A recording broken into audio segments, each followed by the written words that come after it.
cloud. All right, Elaine. Okay, so we are talking about Generalized Anxiety Syndrome today by Lou Ashby in the UK. I suffered with what was later diagnosed as GAD, Generalized Anxiety Syndrome, since I was a teenager. Over the years, I tried medication, traditional psychotherapy, hypnotherapy, EMDR, which is eye movement desensitization and reprocessing therapy, CBT, cognitive behavioral therapy, the Linden method, meditation, nutrition, exercise, matrix re-imprinting, emotional freedom techniques, and probably more.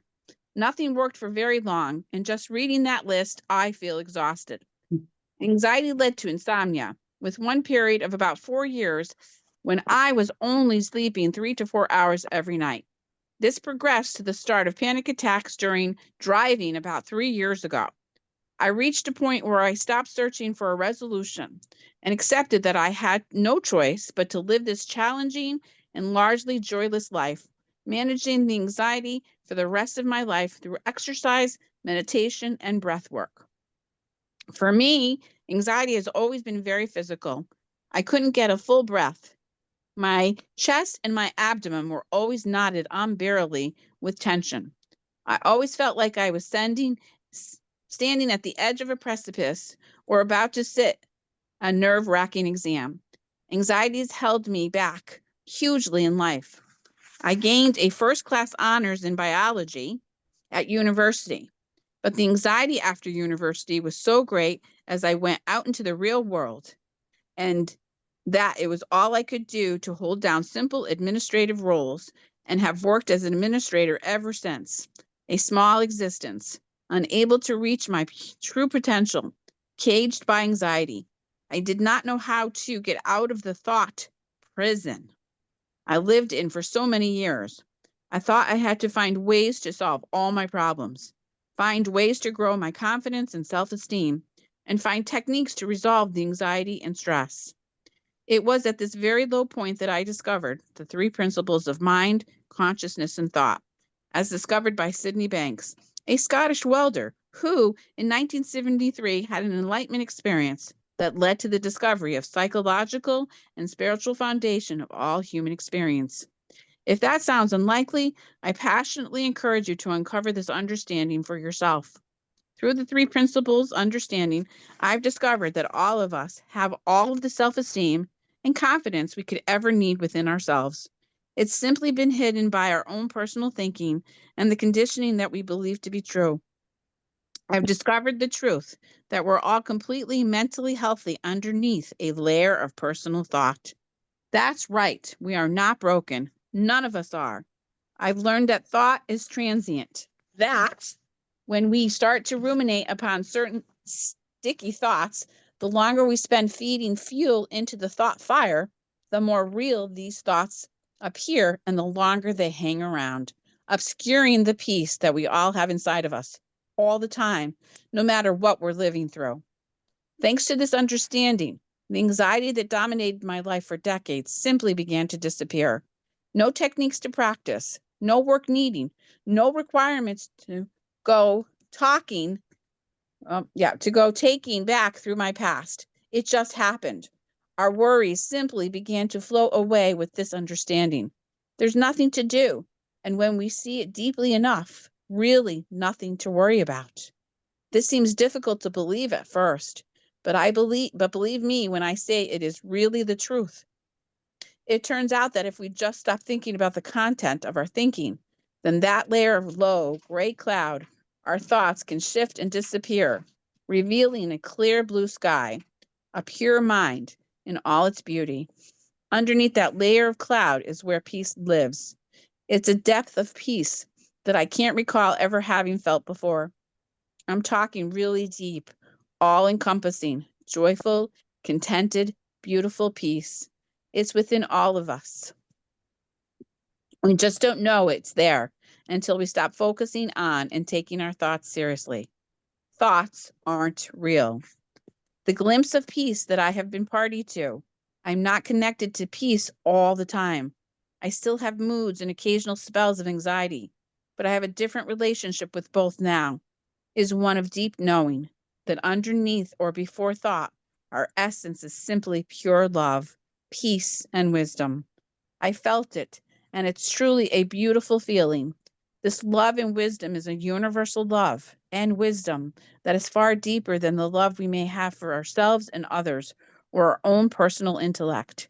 We're talking about the same wisdom that allows blue whales to travel thousands of miles every year, following a mysterious inner navigational system. The same universal wisdom that causes plants to change positions, to move towards the sun, to allow them to photosynthesize for energy creation, and the same universal love that allows us to forgive others. This deep sense of peace I felt is what we all are at our core, before conditioning, worry, guilt, anger, anxiety, depression, and any other negative emotion you can think of. This pure love and wisdom is a common force within all of us. It powers us, guides us, unites us. The only reason we're not connected to this more of the time is because we are all up in our heads, most of the time in the world of our personal thoughts, and have all been living under the misunderstanding that we need to figure out our problems. And only when we have worked everything out will we be happy. How wrong we have been. We have innate happiness, peace, and health within us at all times. Ask yourself this: if we are not our bodies and we are not our thoughts, then who are we? Underneath thought, our formless core essence is unchangeable, resilient, undamaged, confident, full of universal love and wisdom, full of self esteem, completely content. Once we discover that negative thoughts are only created by our brains to protect us from potential danger, danger that almost always isn't there and hasn't been there since humans had predators. The thought created illusion that is our life begins to fall away like sand between our fingers. What this disappearing sand reveals is a joy and peace that I have never experienced before. The connection with our true selves, beyond circumstance and conditioning, and the release of suffering from our mental prisons. More importantly, I've discovered anxiety is actually a helpful message from our bodies, alerting us to the fact that we've wandered away from our true selves into the realm of personal thinking again, becoming caught up in personal thought. Once we've thanked anxiety and turned our focus away from it, it can disappear. And we can once again reconnect with who we really are, our peace within. This is life changing. Isn't that wild, huh? Wow. Written by somebody who had a diagnosis of generalized anxiety disorder, Yeah. which I'll bet you, all of us on the screen, we know probably several people who were diagnosed, especially since two of us are therapists, right? Yes. Yes. Therapists, and yeah, I mean, it's such a common diagnosis, generalized anxiety disorder. Yeah, that's what It I live. is. Say that again. That's what I was diagnosed You were diagnosed with that. Well, there you go. Right? It's a small group. It goes to show you it's so common and Mhm. so unnecessary. Mhm. Not only unnecessary, but I think, it's damaging because then people get concerned and anxious about having this diagnosis. That's really wow. It becomes a self-fulfilling prophecy. So when a doctor, psychiatrist, a therapist, whoever tells you that you have generalized anxiety disorder or you have ADHD or depression, whatever, it becomes self-fulfilling. You start to actually believe it because you're told about the symptoms. This is your symptomology, so therefore, dot dot dot dot. And so you just go about living. Okay, so I have generalized anxiety disorder. I'm really anxious all the time. Mhm. Yes. Isn't that something like a self-fulfilling prophecy? And it almost gives people the sense that it's normal. Yes. that that's the best they can do is just go through life feeling this anxiety, that that's their normal. What a wake-up call, right? When they find out that, no, we are designed incredibly with unlimited potential. And I love how the writer of that chapter spoke about the feeling of anxiety is a signal. It lets us know when our thinking is off course, that we just got caught up in a lot of scary thoughts. We know we can do a good job of scaring ourselves. Mhm. Yes, we can. Yes, Yes. yes. Yeah, isn't it beautiful too? Like realize this and like be on the other side of it. Mhm. So anything else you want to say before we go on to OCD? I couldn't read from here, page 55, obsessive compulsive disorder. All right. From a very early age, I was fearful of things. I look back at my earliest memories and remember crying out of fear of things like the tractor guy plowing the yard. My mother told stories of me being afraid of certain dinner guests. As I grew older, I had problems sleeping at night. I hated when everyone in the house was asleep and I was still awake. I didn't want to be alone. I also felt compelled to be the last one to say goodnight to my sister, with whom I shared a room. I had to say it last, even if it meant saying it quietly under my covers so she wouldn't hear me and get mad. Oh, such a sweetness, right? Behind that. I also had tics and physical compulsions. I had to touch mirrors and the corners of walls while walking past them. At one point, I felt the urge to look at the sun, and this became an ongoing compulsion to the point that my father bought me a pair of strong sunglasses, afraid I would burn my eyeballs.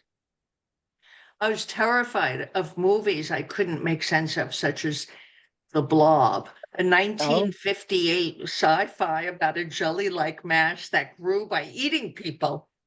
Thankfully, I never heard of that one. It seeped into rooms just as it seeped into my brain, not to leave. I was convinced it lived outside my bedroom window and had to check for it night after night. In my family, I was the emotional one, the overanalyzer, and this continued through high school. Right before I went off to college, I had a very disturbing thought of seeing myself dead.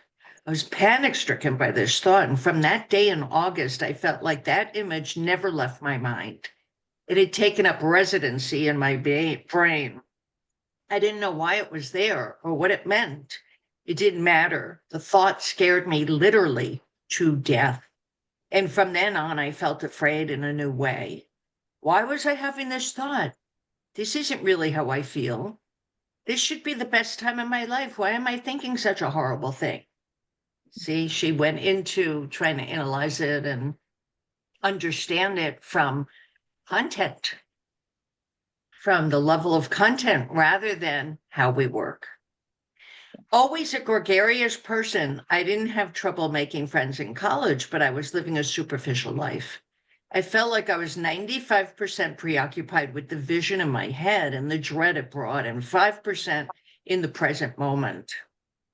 I felt tortured by my thoughts and often felt too depressed to get out of bed. My parents were worried. I had a secret that never told anyone at school, except a counselor who told me I might have a lost soul. Ay, ay, ay. Can you imagine a counselor saying that? Whoa. That in itself, ay, wow. A lost soul that was trying to exit my body. Ay, ay, ay. I nearly failed a class for the first time in my life. After my freshman year, my parents took me to a psychiatrist where I was diagnosed with OCD, obsessive compulsive disorder. I had never heard of it and was now scared that I really had something. I was prescribed a new trial drug called Prozac, which I took for the next 6 years. The visions eventually dissipated, but the feeling that something wasn't right and that I was no longer the happy-go-lucky girl I had been before loomed large. I couldn't shake the feeling of fear that lived deep within me. Over the next 20 years, I saw a variety of psychologists and mental health specialists. I meditated and medicated. I developed a library of books on OCD and mindfulness and every other technique that would help. By then, my worries began to focus on relationships. I would spend days worrying I had greatly offended someone who then hated me, that I had done something wrong, or fearing interactions would end in a blowout fight. The judge and jury in my head were constantly deciding my fate, and I was already guilty. I developed horrible tension headaches and was told I probably also suffered from generalized anxiety disorder and obsessive compulsive personality disorder, OCPD, due to the rigidity around how I expected others to live their lives. Over the last few years, I found books that started to shift things for me. One book shared the idea of not only welcoming the anxiety as it comes up, but asking for more. I read about the roles our nervous system and the beliefs we've created since we are young play in contributing to our anxiety.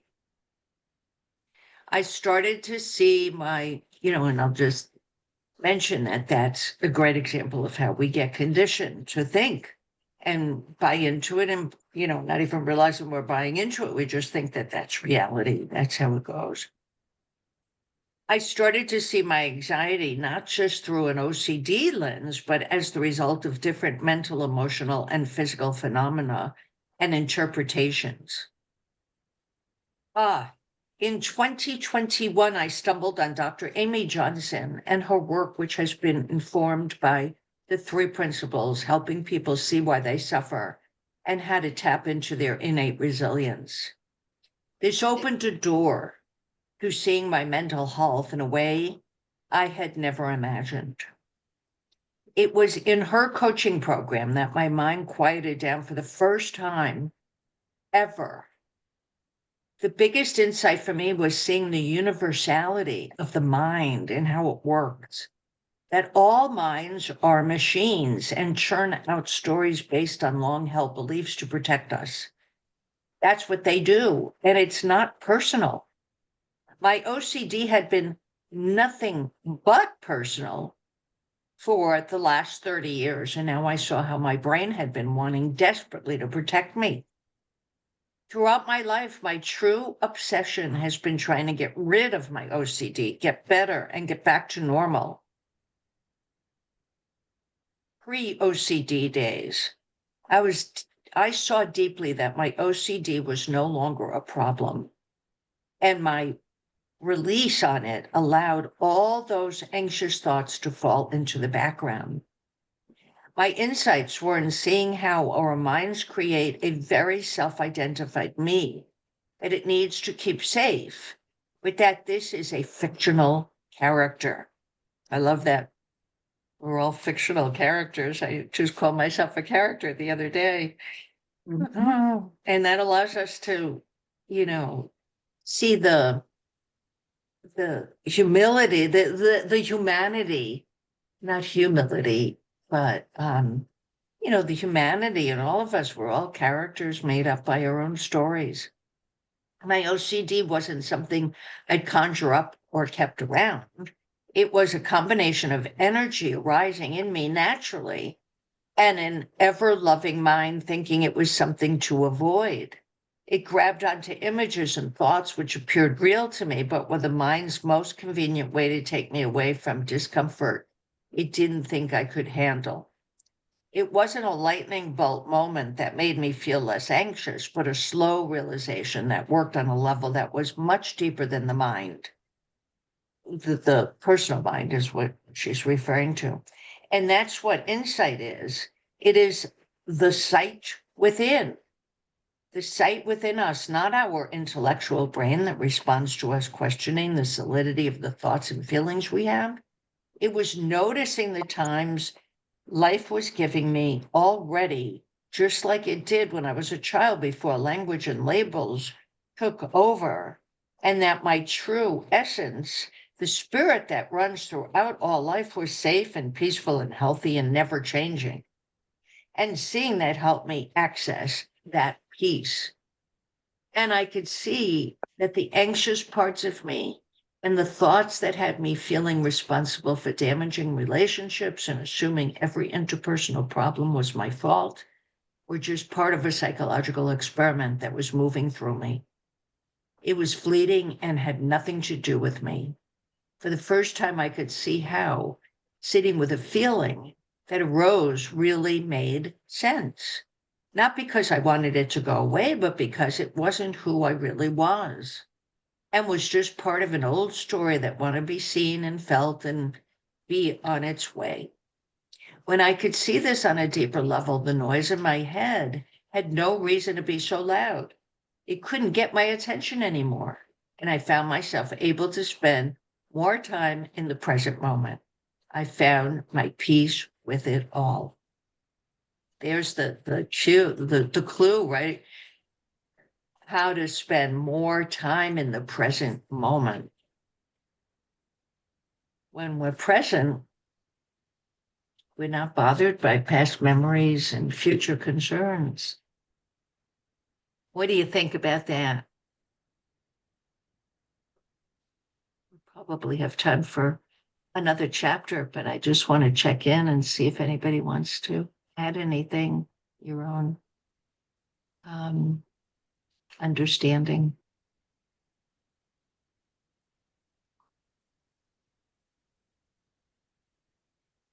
Silence is golden, huh? Mhm. So you want to take it from here, Elaine? Sure. Misophonia, Emma Claire Davis, Spain. It's 1999. I'm sitting on the floor of my bedroom, listening to a tape of my mom's voice. I'm a 9 anxious. I'm a 7 anxious. 6. Crap, it's going back up to 9 again? I hate this. I'd been given a diagnosis of misophonia, and the treatment I received was only exacerbating the desperation. The diagnosis of misophonia is a phobia of certain sounds, but that doesn't do it for me at all. My experience was a lot more intricate than that. It wasn't just the sound of my mom's voice, but also visuals, though the sound was most prominent. I stop the tape and cry. I bury my head in a cushion so that no one will hear me. I'm shattered. It's been a long day at school, and all I want to do is watch TV. But my homework from CBT therapist is to listen to this tape. I loved my mom deeply. Simply, my body had started to experience a fearful, angry response in her presence when I was just 7 years old. As the story goes in my mind, I already had this response to her partner at the time. He and my mom started dating shortly after my parents got divorced when I was 6. I found him intimidating and controlling. Having him around mostly felt like torture to me. I used to block my ears in my bedroom when I heard his voice downstairs. One day it rubbed off on my mom when I saw them curled up together on the sofa. This somehow formed a habit that stuck around long after she had told her partner to leave. I was desperate to make it go away. I was given a diagnosis of misophonia, and the treatment I received only made that desperation worse. Listening to the tape, I was told, would break the habit. It would show me that I could be with my mom's voice without rage or anxiety. It would make the phobia go away. It didn't work.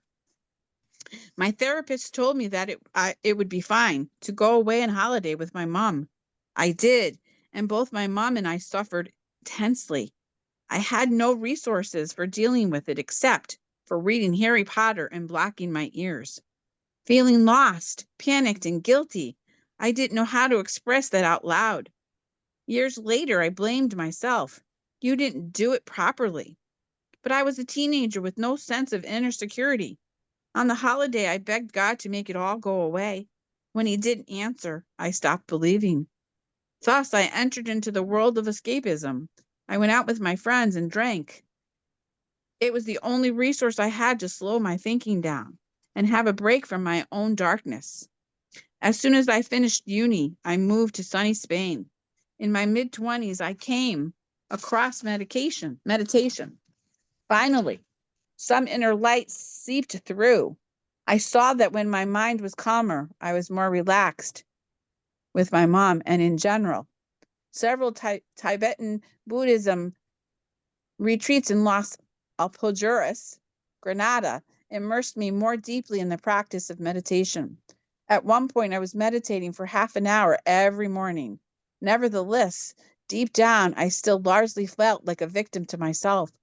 I believed many of my thoughts and was convinced that the best way to make a decision was to think endlessly about something. The consequence was that, between my meditation sessions and lengthy thinking walks, I didn't make the decision that were crying out to be made.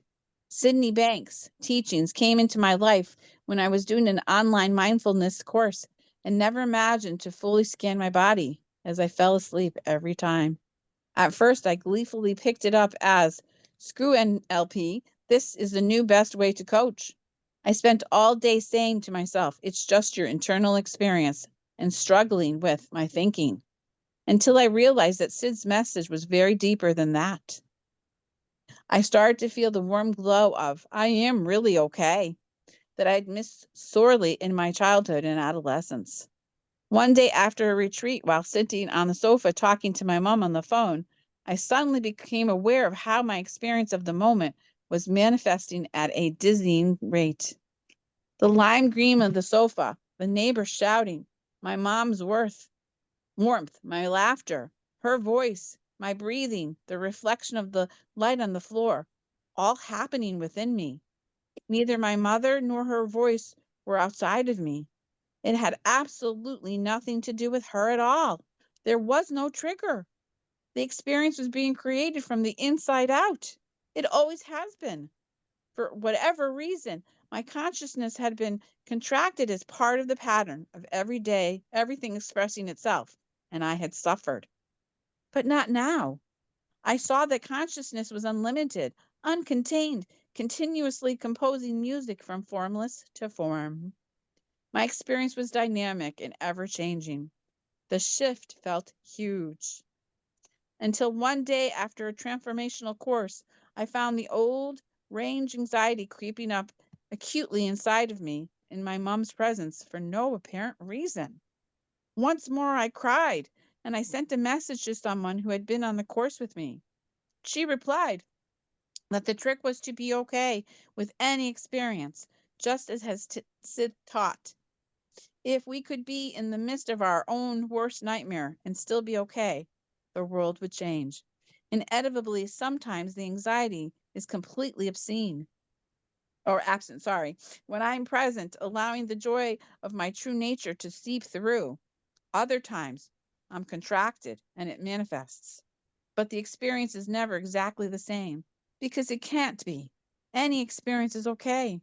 I don't have to make up what it means about me, others, the past, or the future. I can trust that the experience will change and I will be guided in the most coherent direction.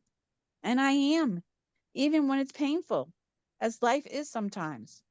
Thanks to the impact of Sid's message, I can see more evenly, or even more deeply, what an incredibly amazing being my mom is.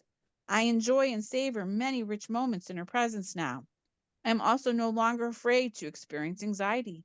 I can feel it dissipate when I recognize that there is no separate me holding on to it. Moreover, I frequently release tension accumulated in my body when the old misunderstandings creep in. Most importantly, I now fully see that the purpose of my life is not to overcome a habit I developed at an early age. My purpose is to understand and embody reality just as it is, to love, to follow where I'm being pointed to go, to create when I'm being encouraged to create, in my own weird and wonderful way. My own weird and wonderful ways. That's a great ending to that Mhm. chapter. Wow. Yeah, people thinking that they have something to overcome and get past and cure and make better, and they have to do this homework and they have to do all these things to be whole. That's not true. Mhm. That's a complete misunderstanding of how we are designed. We're designed perfectly. Mhm. And yes, we all get thoughts that we'd rather not entertain.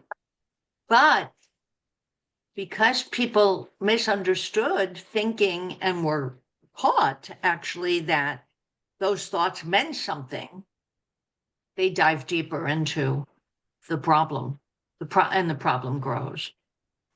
Isn't that, I find it so interesting, 1973. Maybe this was discovered earlier and it got lost. Thankfully, Sid Banks had the courage to say, I just got wind of how we were. Mhm.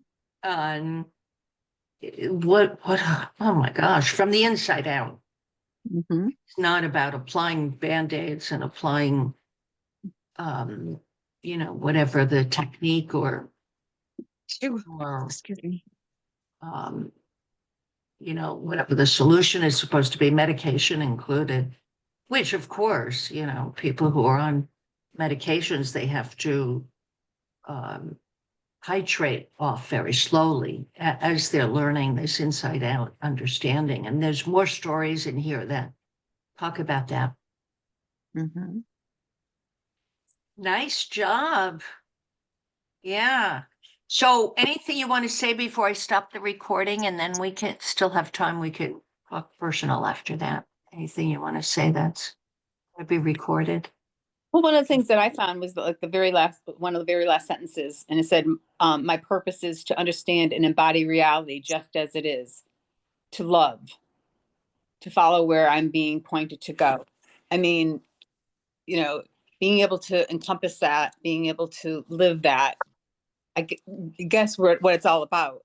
And it seems so simple, and it is so simple. It's just all these other things, tend to get in the way. But I love those three sentences. It really comes down to just what it's about. Oh, thank you for pointing that out, Mary. Yeah, you're so Yeah. right. Three simple sentences. Yeah. And so powerful, so meaningful. Yeah. You want to read those three again? Or I could, yeah. It says, my purpose is to understand and embody reality just as it is, to love, to follow where I'm being pointed to go, to create what I'm being encouraged to create. And then it's in my own weird and wonderful ways. Yes. Yes. Nice, nice. Yeah, I really Um, that was good for me. yeah. And I can actually Yeah. share an example of these three statements. Basically, when I was a little girl, my mom had shared with me that because I was a very empathetic and a really excellent listener, that is when she told me that I should be a therapist or a social worker or something like that. And then I learned in school about something that was called the life script. And I actually lived that life script. And even to this day, And yes, you became a therapist. And to find out that, just like Mary read, underneath it all is love, yes, underneath all of the scripts, everything we learned, all the conditioning we've had is love, empathy, understanding, compassion. That's the most natural thing. But as a child, a lot of kids get sidetracked in different directions. It was great that your mom recognized that in you yeah, as something extraordinary. Yeah. That is extraordinary for every human.